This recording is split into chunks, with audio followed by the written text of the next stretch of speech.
Graça e paz, igreja. Estamos aí nessa plena campanha e na próxima semana, se assim Deus permitir, estaremos aí fazendo o encerramento da campanha.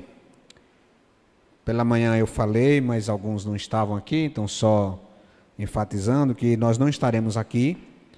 Na próxima quarta-feira, Deus nos permitindo, estaremos indo lá para Portugal e teremos a alegria de ser lá recepcionados pelo pastor Marivaldo, irmã Kátia. Próximo domingo, Deus permitindo, estaremos na Igreja Baptista do Vale do Amoreira e também à noite na Igreja da Moita, né? Então, na congregação da Moita. Não vou ficar atrás da Moita, nem vou ficar na frente da Moita, vou ficar na Moita, né? Então, mas teremos as programações normais e será também o encerramento de missões estaduais. Então, esteja já orando também pela nossa viagem, também pela campanha de missões estaduais. Queremos ainda, queridos, agradecer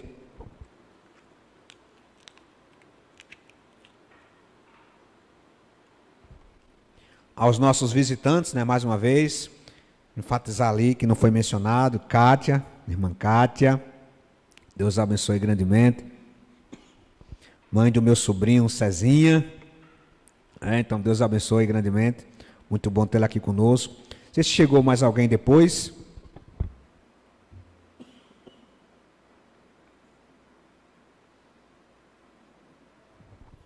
Os irmãos ficam olhando para mim, eu fico com vergonha. Nem Alice? Então, não sei se tem mais alguém nos visitando. Não tem não, né? Então, são todos bem-vindos. Ah, é verdade, né? Então, presente, como é seu nome? Ela falou, mas eu esqueci. Mirelle, né? Que bom, Mirelle. Deus abençoe. É vizinha, não é isso? Hã?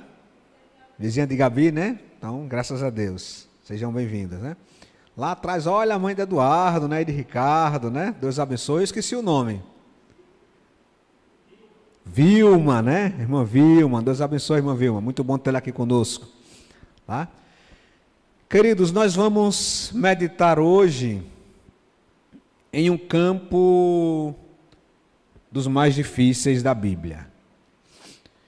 Nós iremos entrar no campo de uma área que não é fácil pregar, não é fácil aconselhar.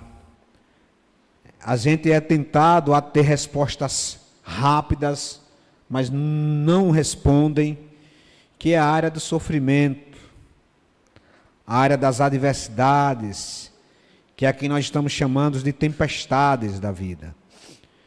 A gente pode ser muito rápido em tentar trazer respostas rápidas também, e dizer do tipo, olha, Deus permite o sofrimento porque Ele está querendo lhe ensinar. Senhor Deus, mas não podia ensinar com outra lição, não? Acho que uma outra lição, será que eu não podia aprender mais fácil?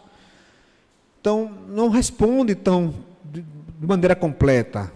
A gente não tem as respostas acerca do porquê de Deus permitir o sofrimento, as dificuldades. Nós temos na Bíblia ensinamentos claros que falam sobre a condição em que nós vivemos e qual deve ser a reação do crente diante do sofrimento. Qual é a reação do crente? Qual deverá ser a reação do crente diante do sofrimento? Mas dizer por que aquilo aconteceu, alguns se arriscam a dizer, mas nós não temos, meus irmãos, realmente amparo nas Escrituras para dizer, olha, Deus fez isso na sua vida porque Ele queria que você ficasse assim, assim, assim. Querido, é difícil você explicar assim. Melhor a gente se calar, melhor a gente se humilhar e tentar entender como é que eu devo reagir diante das tempestades. E para nos ajudar nessa reflexão, nós vamos chamar Ele, Jesus, o nosso Senhor. Nessa história que se passa com os discípulos, onde Ele está em um barco. E eu quero que você abra sua Bíblia em Marcos capítulo 4, do verso 35 a 41. Daqui a pouco nós vamos projetar nos slides, mas por enquanto abra sua Bíblia aí, tá? Em Marcos 4.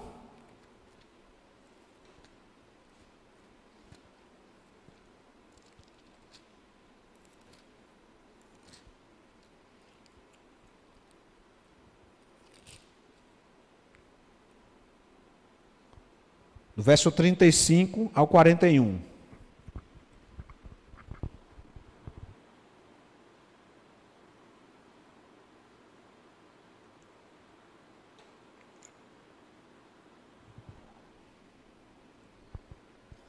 Deixe sua Bíblia aberta, que nós vamos estar usando. Vamos colocar de pé, em reverência à palavra do Senhor. Vamos ouvir a voz do Senhor e clamar por entendimento.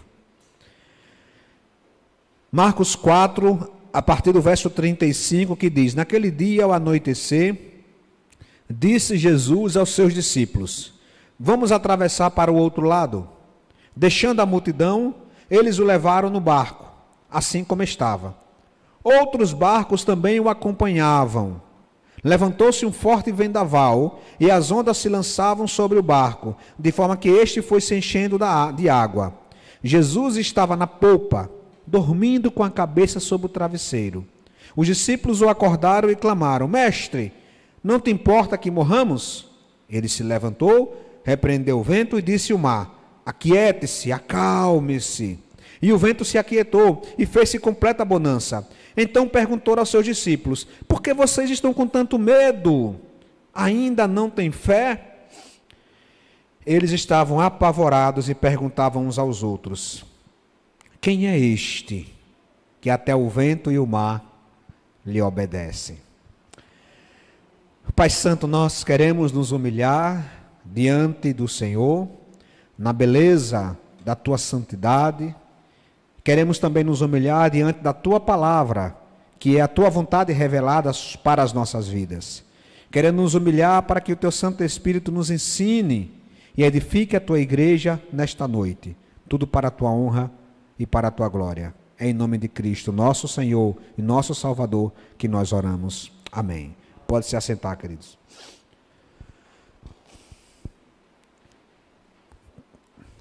Queridos, Jesus aqui ele estava no início do seu ministério e os seus discípulos precisavam aprender a conviver com duas coisas antagônicas: fé e medo. Os discípulos precisavam aprender sobre essas situações, as adversidades que acontecem na vida de qualquer pessoa. E eles, como colunas da igreja, eles precisavam aprender acerca de como lidar com a adversidade, de como lidar também com o sofrimento. E naquele dia, o texto bíblico começa dizendo que Jesus, ele foi para a outra margem do mar da Galileia, e no mesmo dia em que ele profere aquela parábola do grão de mostarda, dizendo que se a nossa fé fosse do tamanho de um grão de mostarda, nós poderíamos mover um monte para o outro. Nesse mesmo dia, ele vai para o outro lado do mar da Galileia, e então um forte vendaval começa a aparecer enquanto os discípulos estavam ali navegando. E nós vamos perceber, queridos, que isso era absolutamente normal. Tempestades são normais. As tempestades são normais, são naturais. Os pescadores sabiam que esse risco era real. Nós vamos perceber que esse episódio, que é narrado nos versos 35 ao 37, abalaram os discípulos, mas isso não era nada, não era coisa de outro mundo, não era uma coisa extraterrestre, ele estava lidando com uma coisa natural. Os pescadores sabiam do risco, os apóstolos conheciam o risco, porque aquilo era natural, apesar de ser extremamente perigoso. Nós vamos perceber no verso 35 que as tempestades, ou essa tempestade, aconteceu durante a noite, o que tornava o perigo ainda maior. Você não via quase ninguém, não sabemos se era noite de lua cheia ou não era. Se não fosse lua cheia, era pior ainda, ninguém via nada nem ninguém. Aquele escuro, aquele breu, e o barco balançando, e chuva e relâmpago, e o barco balançando de um lado para o outro, e o povo sem saber o que ia acontecer. Então isso acabou trazendo mais medo aos discípulos. Nós então começamos a aprender algo logo de início nesta passagem. É que, queridos, nós estamos vivendo em um mundo sujeito a intempéries. Vivemos em um mundo sujeito a tempestades. Nós somos como barcos. Nós somos como barcos navegando no meio nesse grande mar de Deus chamado viver. Observe, queridos, que quando nós dizemos que as tempestades são naturais, nós não queremos dizer que é necessário que todas elas ocorram em nossas vidas. Se você puder evitar uma tempestade, evite. Aqueles pescadores, se eles vissem que uma nuvem de chuva estava se formando no horizonte, a depender do tamanho daquela nuvem, a depender das situações e das condições meteorológicas, eles não iriam navegar. Então perceba que nós precisamos compreender que eu não devo estar buscando tempestade em minha vida. Não é sobre isso que nós iremos falar aqui nesta noite. Nós não iremos falar aqui sobre as cabeçadas que os crentes dão por falta de sabedoria. Nós, meus irmãos, nós construímos um estilo, uma teologia, uma vida cristã meio esquisita. Às vezes o crente ele faz o seguinte: o crente ele sabe que tem uma entrevista de emprego, ele não se prepara para aquela entrevista de emprego, ele acorda tarde, ele sai na carreira, ele vai pegar o ônibus e ele chega atrasado. Aí ele volta para a igreja e fala: igreja, quero dar um testemunho. Qual foi o testemunho, meu irmão? Não, eu tinha uma entrevista de emprego, mas eu não consegui, cheguei atrasado. Por quê? Deus sabe de todas as coisas. Não, meu irmão, não é disso que nós vamos falar aqui. Não é dessa tempestade que a gente vai falar aqui, não. Aí você, meu irmão, continua desempregado. É, pastor, eu estou desempregado, mas Deus sabe todas as coisas. Você ficou assistindo no Netflix até 2 horas da manhã, e aí na hora de acordar não acordou, saiu ainda sem nem escovar o dente nas carreiras. Não, meu querido, isso foi você que buscou a tempestade. A palavra do Senhor diz que quem planta vento, não é disso que o texto vai nos ensinar aqui. Se isso acontecer em nossas vidas, nós temos que ter maturidade, entender que nós erramos, dizer lá, eu errei. Foi culpa minha. Eu me coloquei numa situação de risco. Eu vi que era fogo e eu botei a mão. Então, meu querido, agora tenha maturidade para administrar isso. Não é essa tempestade que nós iremos aprender aqui. O que nós tentaremos aqui, meus irmãos, meditar é sobre aquelas adversidades, sobre aqueles problemas, sobre aqueles sofrimentos que nós não fazemos nada. Eles vêm. Às vezes você está vivendo em um lindo dia de sol. De repente as nuvens se formam. Os relâmpagos começam a aparecer. O vento forte começa a soprar. E as ondas que não existiam começam a aparecer diante do seu barco. E aquilo que era uma viagem bem tranquila começa a ser uma grande tribulação e você começa a se angustiar. O que é que você fez? Nada, simplesmente veio. Assim como essa tempestade que acometeu os discípulos veio sobre eles. Às vezes é uma enfermidade. Observe que quem planta vento, colhe tempestade. Ou quem come vento, colhe tempestade também. Né? Hoje a igreja está vendo uma vibe aí, uma vibe fitness. Começou aí com o pastor Neto, que só come macaxeira, inhame. E está certo. Agora também Cristo está nessa vibe também. Né? E engraçado que ontem, só abrindo um parêntese, está a Cris, com toda essa... né? até Madison também, até se matriculou na academia. De repente sai Miguel do casamento com uma taça desse tamanho de Fanta. Eu disse, mas menino, você está fora de contexto, Miguel. Que Miguel é esse, rapaz? Mas a parte que nos cabe temos que fazer. Mas são coisas que acontecem, um desemprego inesperado, a morte de um parente. Como você vai administrar isso? Como esperar isso? Você não fez nada. Percebe?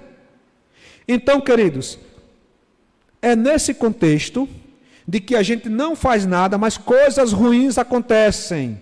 É nesse contexto de que, mesmo eu não sendo culpado, coisas ruins acontecem comigo, que surgem 3 perguntas. São 3 perguntas que surgem no bojo desta questão. Uma pergunta é feita pelos discípulos. Outra pergunta, ou 2 perguntas em uma, é feita por Jesus. E uma terceira pergunta é feita mais uma vez pelos discípulos. E essas perguntas nos ajudarão a compreender como deve o cristão, qual deve ser a reação do cristão diante das adversidades. A primeira pergunta, queridos, que os cristãos, os discípulos fazem, está no verso 38. Ele vai dizer, mestre, não te importas que morramos? Qual era a cena, queridos? Qual era a cena? Eles estavam no mar da Galileia e eles estavam sendo agitados, o barco sendo balançado de um lado para outro e o povo, pega na popa. Eu não conheço muito de navegação, mas um pouco só de filme, né? Pega na popa, vai para o convés, chega não sei o quê, joga fulano, pega, tá, e aquela confusão, aquela coisa lá. De repente, alguns dos discípulos disseram, ei, cadê Jesus? Cadê Jesus? E o texto bíblico, meus irmãos, vai dizer que Jesus Cristo estava dormindo sobre o travesseiro. Tinha sido um dia longo. Ele precisava descansar. Jesus Cristo, ele não usou a sua divindade para se livrar da sua humanidade.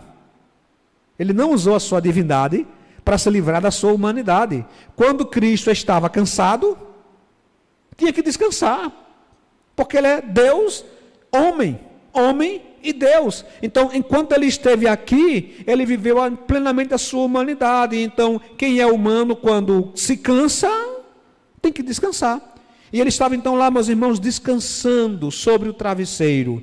E aquela atitude de Jesus foi mal interpretada pelos discípulos. Os discípulos interpretaram que Jesus Cristo não estava nem aí. Você já teve a sensação de que você ora e Deus não lhe ouve? É a mesma coisa que aconteceu com os discípulos.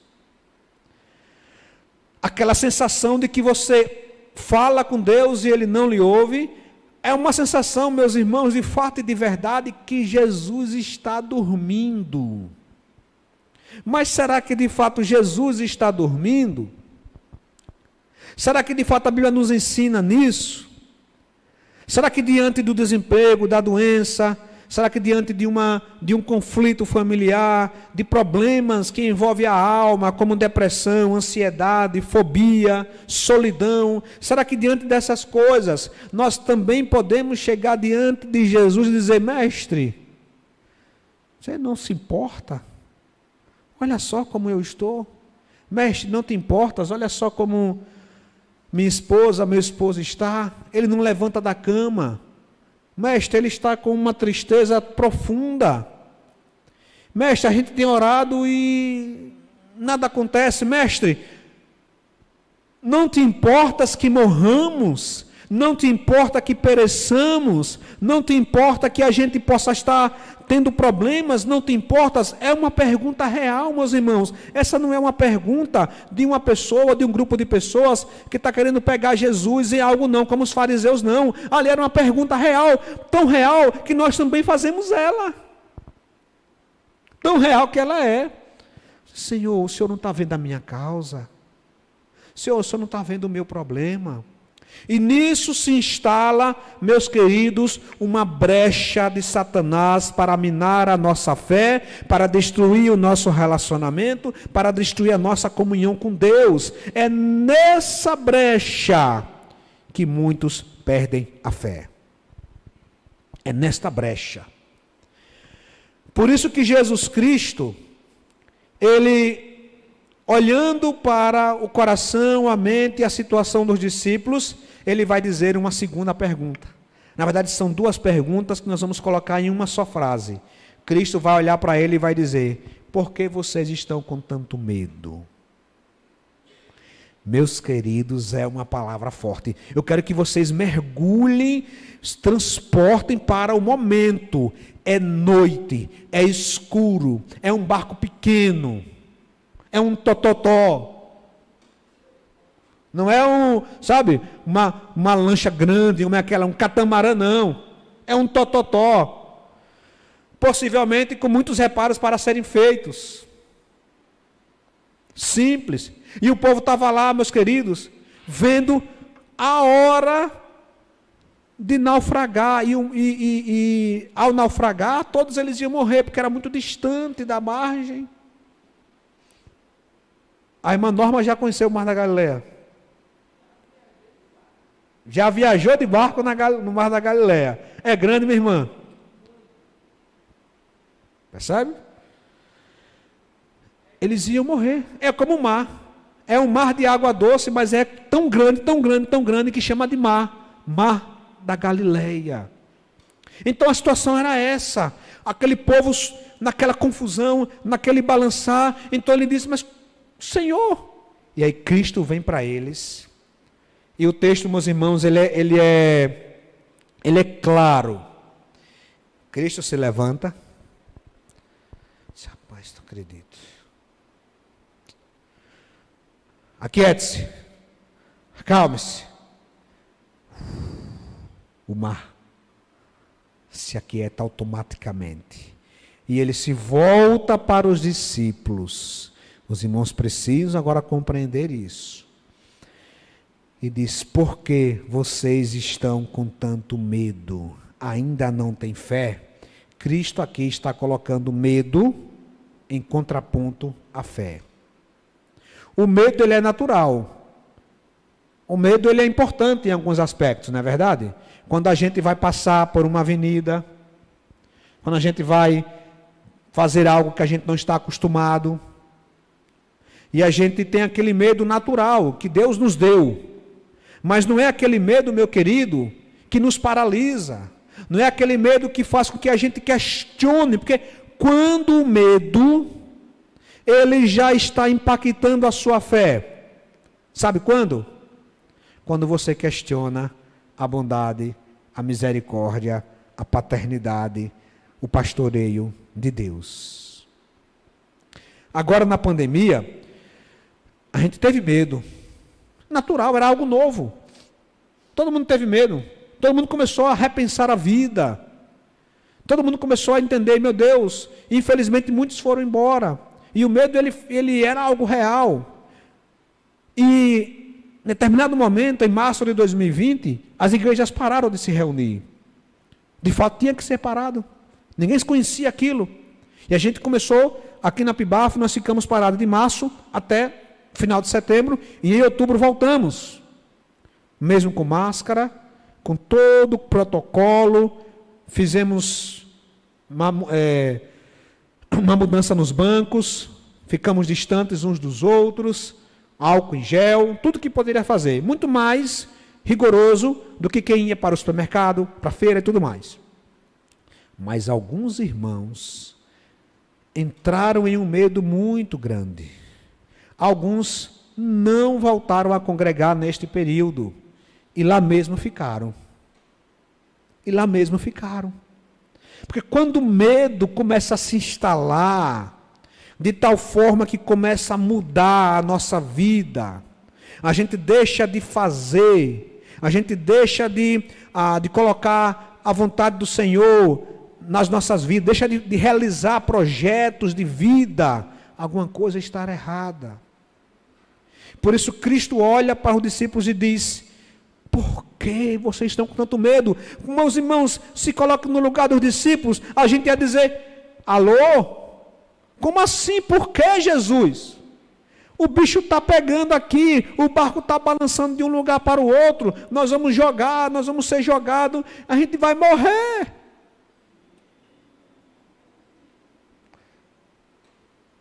Falei como tiririca sem querer agora. Era esse medo. Era esse medo. E então, meus irmãos, Cristo, e aí eu quero que cada um de nós, com a proporção que o Espírito Santo colocar na vida de cada um, eu quero que cada um de nós receba esta repreensão. Esta é uma repreensão. Deus está repreendendo os discípulos. Deus também está nos repreendendo. E ele diz: por que vocês estão com tanto medo? O medo, volta a dizer, é natural. O que não era natural? Tanto medo.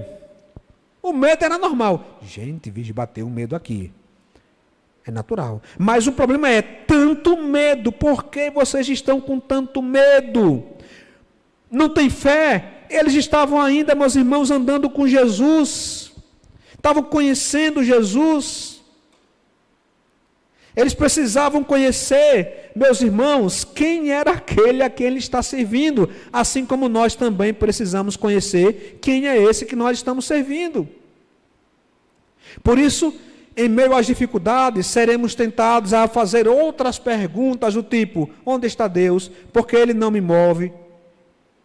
Porque Ele não me ouve, desculpe. Porque Ele não me atende. Porque Deus não me livra dos sofrimentos. Onde estava Deus quando isso aconteceu? Por que comigo? Por quê? Por quê? E a gente, meus irmãos, seremos alvos fáceis. Volto a dizer: por que, meu irmão, você agora tem uma fibromialgia? Eu não sei, e a Bíblia não vai dizer por quê.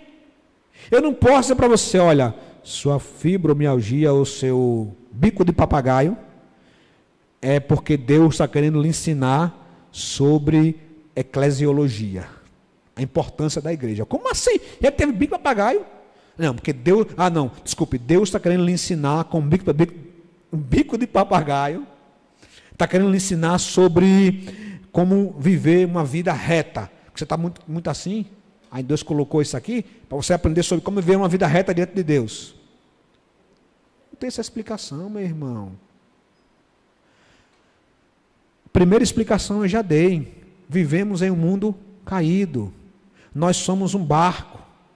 E esse nosso barco está ficando cada vez mais avariado. Alguns têm a sabedoria, faz reparo no barco, dá uma lapidada no barco, renova os pregos do barco. Tem outros que não. Bota o bicho no mar e Deus que cuide. Mesmo quem cuida e quem não cuida do barco, vai chegar um momento que o barco já deu o que tinha que dar. Existe uma vida útil até para concreto. Imagine para barco. Queridos, o tempo vai passando e as doenças vão chegando. É porque Deus não lhe ama? É isso que o diabo vai dizer. O tempo vai passando e vai chegando. Alguém comentou recentemente que diz: olha, pastor, estou com artrose. Outros falou, nome bonito, né? Pastor, estou com não sei o que de Randelau. Eu digo: olha, parabéns. Eu achava que era alguma coisa assim. Não, pastor, é uma enfermidade. Eu disse: senhor querido, desculpe. Porque algumas enfermidades são assim, né? Eu estou com não sei quem. Eu disse: olha, rapaz, foi uma promoção no trabalho? Não, pastor, é um negócio aqui, novo aqui. Por que isso acontece? Porque nós vivemos em um tabernáculo humano. Em breve, meu irmão, o seu corpo será restaurado de tal glória, tal glória, que a gente nem mais vai se lembrar dessas coisas do passado.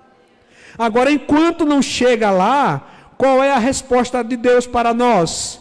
Meu querido, não deixe essa brecha minar a minha relação contigo.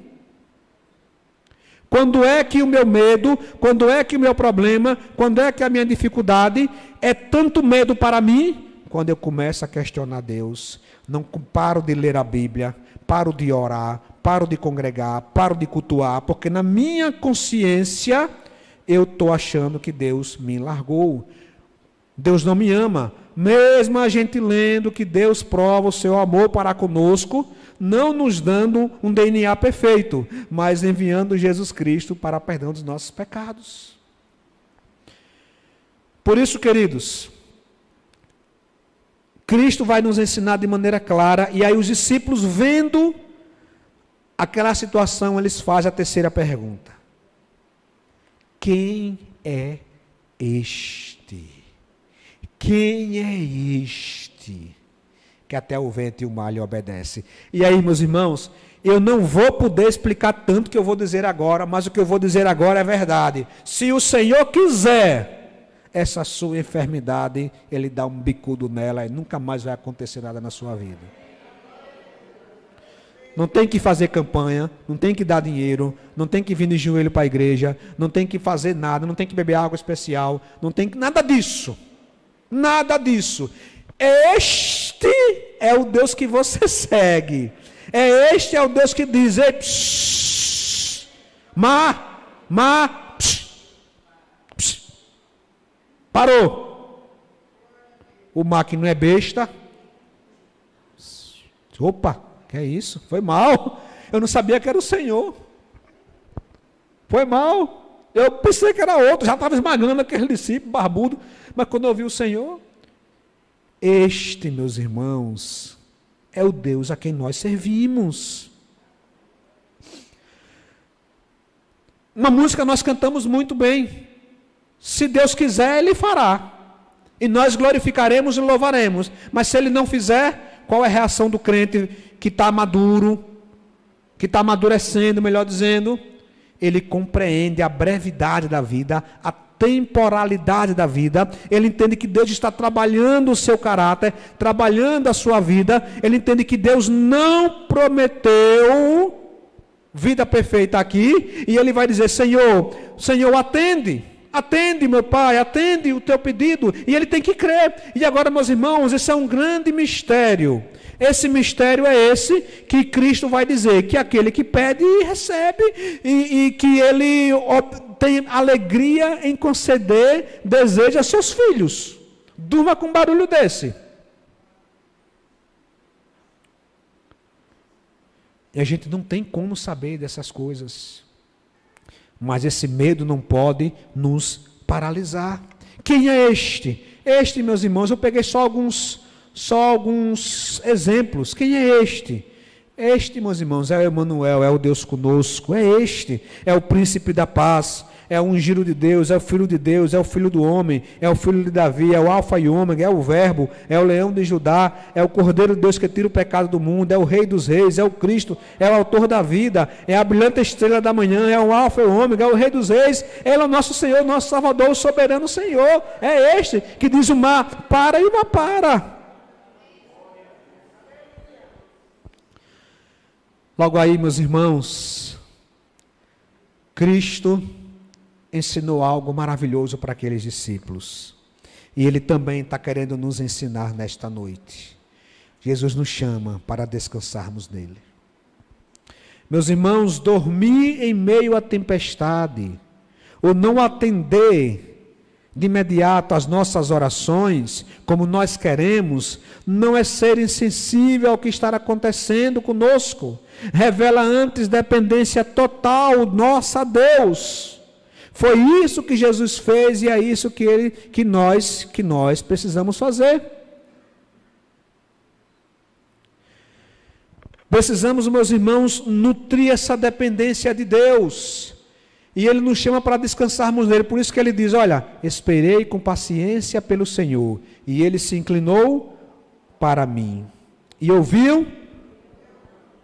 Tá lá. Isso aqui é para a gente. É para descansar nele. Na dificuldade, não é para fazermos a primeira pergunta, mas é para fazermos o que Cristo nos ensina por meio de Paulo aos Filipenses.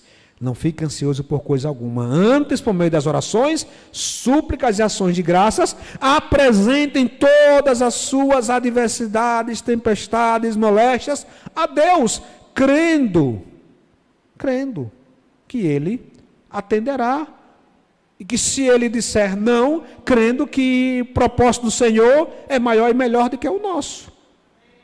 Isso é fé. O nosso Deus é um Deus que salva. Ele é o soberano Senhor que nos livra da morte. Nossa esperança está no Senhor. Ele é o nosso auxílio, a nossa proteção. Espere no Senhor. Seja forte, coragem. Espere no Senhor. O Senhor é bom para com aqueles cuja esperança está nele, para com aqueles que o buscam. Então, a teologia bíblica acerca disso não é uma teologia bíblica da miséria, não. Dizer, olha, se conforme, porque só vem pauleira. Não, não é isso. A teologia bíblica desta área, acerca da adversidade e sofrimento, é: entrega o teu caminho ao Senhor, confia nele, e o mais Ele fará. O Senhor é bom para aqueles cuja esperança está nele. Mas ainda que o Senhor, pela tua soberania, permita que o seu barco seja abalado, ainda que isso aconteça, a mesma teologia bíblica nos ensina a permanecermos nele, a não largarmos ele, a não balizarmos a nossa fé só quando ele atende, quando a gente quer. É isso que a Bíblia nos ensina. Aqueles que esperam no Senhor renovam as suas forças, voam bem alto como águia, correm e não ficam exaustos, andam e não se cansam. A calma de Jesus, no início, irritou os próprios discípulos, que o acordaram com ímpeto, clamando: Senhor, não te importa que morramos? Muitas vezes, meus irmãos, a nossa calma em meio à tempestade não será também entendida por aqueles que estão ao nosso redor. Mas isso não deve nos fazer mudar de opinião. Mais vale um calado cheio de fé do que um falante cheio de medo. Mas a pessoa está ali, calada, porque ela depositou toda a sua esperança em Deus. Ela está aguardando ao Senhor, ela está aguardando no Senhor, ela está esperando no Senhor. Alguém vai e fala: olha, está difícil, olha, fiquei sabendo que está não sei quem agora, está difícil de fazer isso, olha, os juros aumentou, olha o desemprego. E a pessoa está aqui, ó, caladinha, descansando no Senhor, só no quarto de guerra, de joelho, falando, clamando, enquanto alguns falam: olha, não tem condições não, o tempo está terrível. E ela aqui, caladinha, a sós com Deus, buscando entregar os seus problemas ao Senhor. Queridos, caminhando para o nosso final, o que precisamos compreender é o seguinte: eu preciso, você precisa, nós precisamos compreender uma grande verdade. Primeira, vivemos em um mundo caído, tempestades vêm. E até você mesmo procura tempestade, porque você não é perfeito, não. Vai dizer que você nunca deu cabeçada na vida. Vai dizer que você nunca colocou a mão no fogo. Começa desde criança. O menininho vê a tomada, e de repente ele acha que ele vê um multiverso ali. Aquela tomada é maravilhosa. Aí a mãe fala: não bote ali. Aí ele olha e diz: não, aquela tomada ali acho que vai me levar para uma outra dimensão. A mãe: não bote ali, menino. Ele: não é possível um negócio desse. Aquilo é maravilhoso, aquilo é bom demais. Ele vai lá e coloca outro dedo. Você: filho de Adão. Filho de Adão. A gente faz isso. E mesmo nisso, Deus é misericordioso e cheio de compaixão. Você: Senhor, porque você não tapou a energia naquela hora? Porque não fez a Chesf cair? Que aí teria uma queda de energia e meu filho não teria teve um choque, que o menino ficou traumatizado. Senhor, porque não derrubou? Não, a Chesf não, o transformador já era suficiente. Porque o Senhor não derrubou o transformador? Não, meu irmão. Precisamos compreender que estamos vivendo nesse mundo aqui. Logo precisamos ser sábios. Sabedoria na hora de viver. Sabedoria onde entrar, onde sair. sabedoria o que falar, sabedoria onde buscar viver a vida, sabedoria em analisar, em guardar o nosso barco, que é o nosso corpo. Tem gente que está nem aí, não, que nada, nós vamos para o céu mesmo, e aí se esbanja. Não é isso que a Bíblia nos ensina, não. Temos que entender que se vivemos em um mundo caído, eu preciso ter sabedoria para viver nesse mar. E é um mar, meus irmãos, o mar da vida é um mar é um mar revolto, é um mar cheio de ondas, é um mar cheio de vento, é um mar cheio de bicho, cheio de piranha. Piranha é um animal, né? É cheio de todo tipo de coisa. E precisamos ter sabedoria. Mas, ainda assim, coisas acontecerão, tristezas nos acometerão, tempestades nos atingirão. E aí eu tenho que aprender a descansar em Deus. Fazer a parte que me cabe, mas quando a parte que me cabe chegou ao fim, até aqui eu consigo andar, mas não tem mais, Senhor, já fiz isso, procurei aquilo, fui no médico, fiz exame, entreguei currículo, fiz aquilo outro, conversei com fulano, não teve jeito, até aqui é a minha parte. Descanse, meu querido, descanse no Senhor. É isso que Ele nos convida, e abrace as promessas de Deus para nós. Porque, meus irmãos, como está aqui escrito, olha, por amor de ti enfrentamos a morte todos os dias, somos considerados como ovelhas destinadas ao matadouro, mas em todas essas coisas somos mais que vencedores, por meio daquele que nos amou. Então, meus irmãos, há promessas para você. Sabiam disso? Muitas igrejas, elas erram nisso, infelizmente. Algumas pessoas. Por quê? Nem toda promessa da Bíblia é para nós. Cuidado. Sabe aquele salmo que a gente abre dentro de casa? Qual é o salmo mesmo? Salmo 99. 91. Cairão 1000 à direita, 1000 à esquerda, e você não será abalado. Aí quando você sai de casa, você leva a topada. Puf! Você, mas como pode? Está no Salmo 91 a Bíblia. Eu levei uma topada ainda em casa. Querido, essa promessa do Salmo 91, as promessas do Antigo Testamento, boa parte delas se cumpriram em Cristo, se cumpriram no Israel, como sinal daquilo que Deus tinha para a nação. Se creres, essa é maravilhosa, promessa muito boa que o povo usa. Se creres, te darei o melhor da terra. Aí o crente acha que vai ser agora auditor federal. Você policial federal. Porque se eu crer, Deus vai me dar o melhor da terra. Se fosse para você, se fosse esse versículo para você, Deus lhe daria era macaxeira, inhame, batata doce. O melhor da terra mesmo, é literal isso. Se você crê, nação de Israel, vocês vão plantar e vão colher a cevada, vão colher o trigo. Vocês vão colher. Para a gente pode crer e vir uma crise econômica que vai abalar toda a nação. A gente não tem nada a ver com isso, é tudo lá de Brasília. A gente está aqui, não tem nada a ver com isso, e desemprego. E a promessa, Senhor? A promessa do Senhor não foi essa. A promessa do Senhor foi, por exemplo, o pão nosso de cada dia nos dá hoje. É promessa. É promessa, meu irmão. Então, olha, o pãozinho está garantido. E o café preto? Aí já é um plus. Já é um plus. O pão está garantido. Se você já tiver um pão com a manteiguinha e um cafezinho preto, e se tiver pelo menos uma colherzinha de leite, já glorifique a Deus, porque já são promessas, promessas abundantes. Deus não tem obrigação nenhuma, Ele faz por amor. Então, queridos, eu vou trazer aqui brevemente algumas promessas para nós. E cada um agora, dentro da fé de cada um. Dentro da fé de cada um. Porque cada um tem uma fé com Deus, no sentido de caminhada com Deus.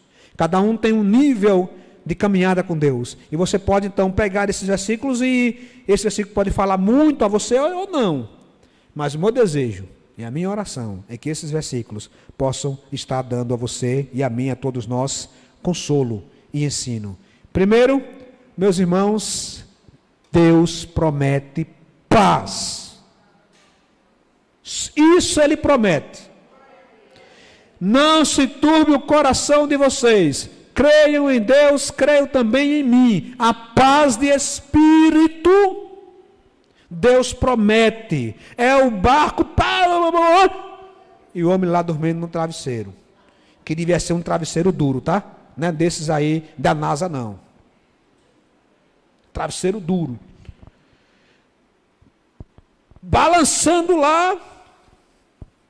Olha, eu estou com dificuldades, mas eu estou com o meu Deus.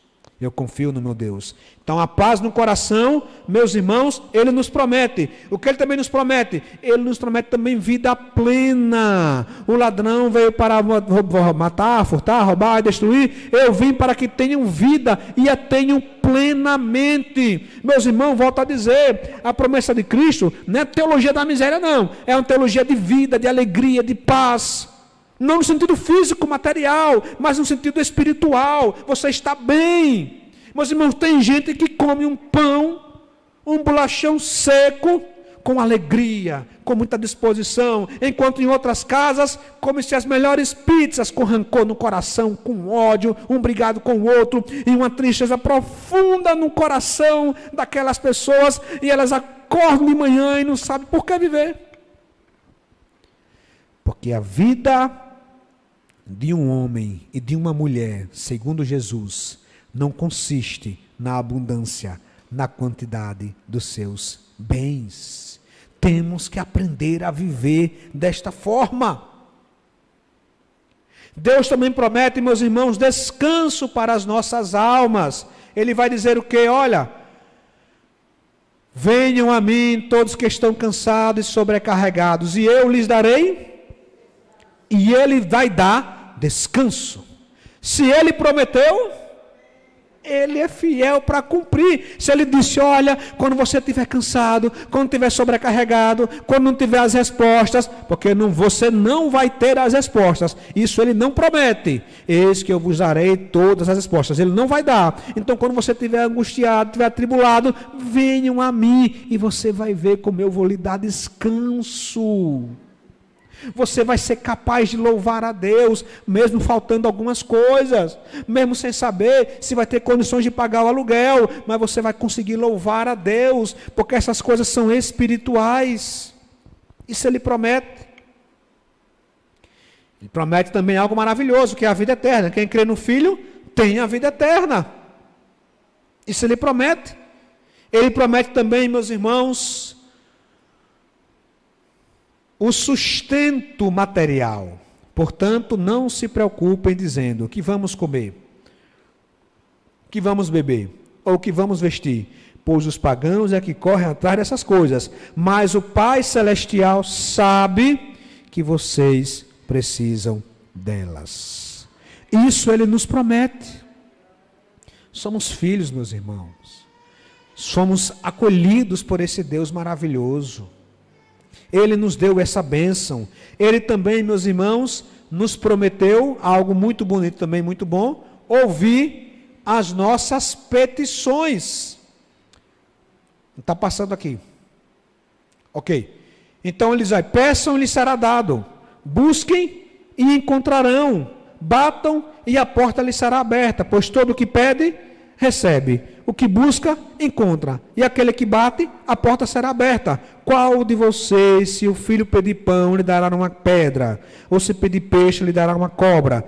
Se vocês, apesar de serem maus, sabem dar boas coisas aos seus filhos, quanto mais o Pai de vocês que está nos céus dará as coisas boas ao que lhe pedirem. Olha só, igreja, não é teologia da prosperidade, não, como falam por aí, mas é bíblica.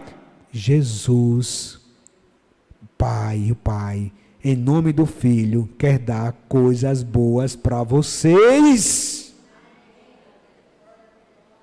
Quer dar coisas boas. Agora não se corrompa, não. Não peça para se esbanjar, não. Porque Tiago vai dizer que vocês pedem e não recebem porque pedem mal. Mas ele quer dar coisas boas. Meus irmãos, Cristo quer nos ver com vida plena. Nós vemos aqui agora que é promessa dele. Deus quer ver, meus irmãos, os filhos, nossas crianças aqui, adolescentes, fazendo bons casamentos. Tendo filhos, família, trabalhando, tendo sustento, alegres, servindo a Deus, na igreja do Senhor, vivendo uma vida maravilhosa. Deus quer isso para nós. A perversão do Evangelho, às vezes faz com que a gente não perceba essas coisas, mas essas coisas são bíblicas. Deus quer dar presentes bons para você, e Ele faz um contraste. Mas vocês que são maus, sabem dar coisas boas. Senhor, não sou mau não. Diante de Deus nós somos maus. Uma mãe não sabe dar coisas boas ao filho. Aí ele diz, olha, imagine eu, meu filho, imagine eu. Agora, ó, peçam e lhes será dado, busquem e encontrarão, batem a porta será encontrada. E ele também, meus irmãos, nos promete que estará conosco todos os dias da nossa vida. Pode passar. Ok, está aqui. E eu estarei sempre com vocês até o fim dos tempos. Meus irmãos, Ele está conosco. Mas, Senhor, por que não tira, disse Paulo? Senhor, espinho na carne. Por que o Senhor não tira esse espinho na carne? Muitos teólogos têm debatido sobre o que é esse espinho na carne. Dentre as explicações, tem uma que eu acho que é a mais verdadeira. Paulo vai dizer, em uma carta, que a igreja, se pudesse, daria os olhos para ele. Então é claro, é notório na Bíblia, que o apóstolo Paulo, nessa fase da vida, ele não enxergava muito bem. Enxergava meio que turvamente. E é provável que isso tenha acontecido logo depois de ele ter tido aquela visão, onde ele viu o paraíso, onde ele viu a nova Jerusalém, onde ele viu os corpos dos crentes ressurretos, onde ele viu a nova ordem, onde ele viu aquele momento, aquela terra, onde as coisas velhas já passaram. E Deus, para ele não se ensoberbecer, mandou um espinho na carne. É muito provável que o espinho na carne de Paulo era a cegueira, ou a quase cegueira dele. Mesmo que não fosse, era algo de sofrimento físico. Porque, sabe quando você anda com um espinho? Toda vez que você caminha, dói. Caminha, dói. Você pode pensar, Senhor, por que você não tira isso? Senhor, eu tenho pressão alta, por que você não tira, Pai? Senhor, eu estou com diabetes, Pai. É a esposa do diabo. Tira ela, Pai, de mim. Tira ela, Pai. Senhor, eu estou com não sei das quantas, pedra nos rins, Senhor. A gente pode, meus irmãos, e deve orar. Ele nos ensina a orarmos. E nós aprendemos aqui que se essas coisas acontecem conosco, não é porque Deus nos ama, é porque estamos em um barco temporário. Habitamos um corpo temporário. Nas adversidades, precisamos clamar ao Senhor. E Ele tem todo o poder para tirar o espinho da carne. E Ele tem feito isso muito. Deus tem ouvido muito as orações dos seus servos. Mas também Deus tem permitido, não sabemos por qual propósito, e não devemos dar respostas rápidas para isso, porque Ele permite que alguns espinhos permaneçam nas carnes dos seus filhos.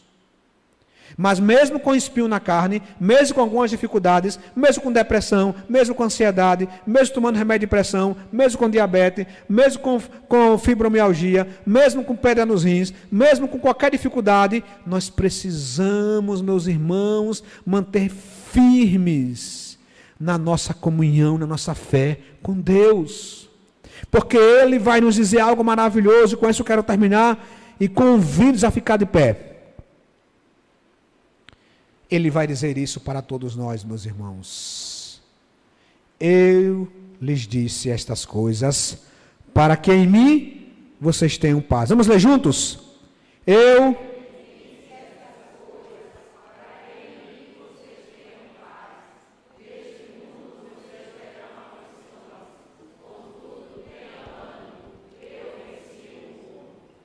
Você crê nisso, meu irmão?